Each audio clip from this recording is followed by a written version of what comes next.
Good morning, Fargo. Tony Gehrig, Fargo City Commissioner. Your update for the December 19th Fargo City Commission meeting. After this, I'll be all caught up. So this will be a relatively short video.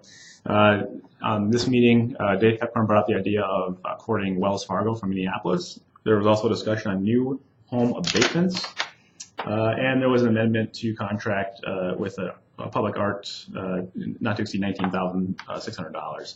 I pulled that one off the consent agenda to vote no against it. Obviously, you know my position on publicly funded art. The next video will also talk about my position on publicly funded art.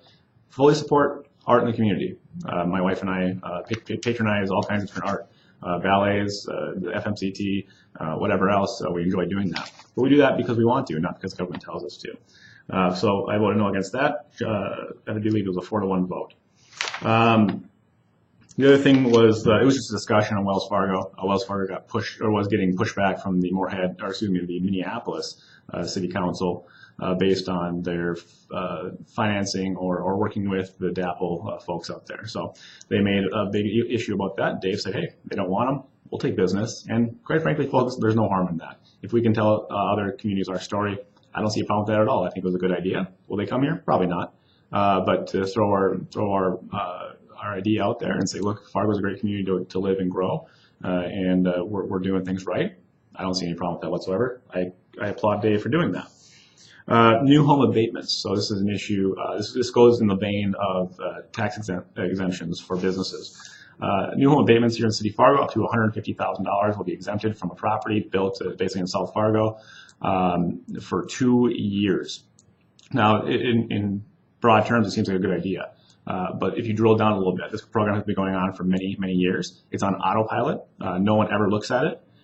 Is it necessary? Is it required? So while at the same time we're spending tens, hundreds of millions of dollars downtown and in our core to incentivize growth inside, we're also giving millions of dollars to grow in South Fargo. Okay, so we're competing. We're pulling the cart in two different ways. We're not going anywhere.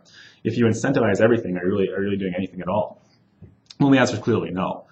So if people want to have southern growth, that's fine. We can continue these abatements. If people want to grow in our core, we should stop doing that then, because you're incentivizing southern growth and greenfield expansion. So people just need to have a consistent view on this. For me, I obviously want to get rid of all these incentives, have a lower, sustainable, predictable tax rate, and I think the free market will figure it out, quite frankly.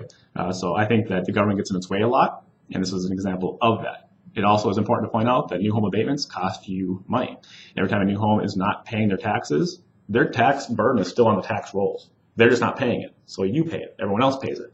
It's the same with all the other incentives. If you have a tax burden, okay, if you have a property that is taxed, okay, it has a taxable value. If you're not paying that taxable value, someone else pays it. That's it. So all these incentives need to be looked at. I asked that in our new guidelines being drafted that the new home abatement would be up for debate at least every 2 years. And look, I'm not saying to end it. I'm saying that we should debate it. We should talk about it. We should say, is greenfield expansion a good idea at this point? We have a diversion coming. We have flood protection. We have low spots in South Fargo where people are building on molehills to get their home in.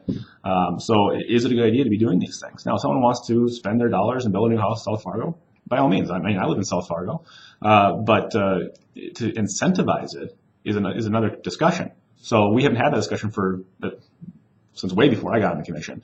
It's been on autopilot. I brought it up, and obviously a lot of people didn't like that I brought it up.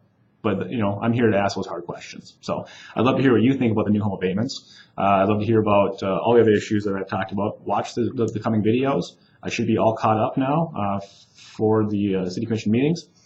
Comment, share, and like. And always watch how your city commissioners are spending your tax dollars. Thank you.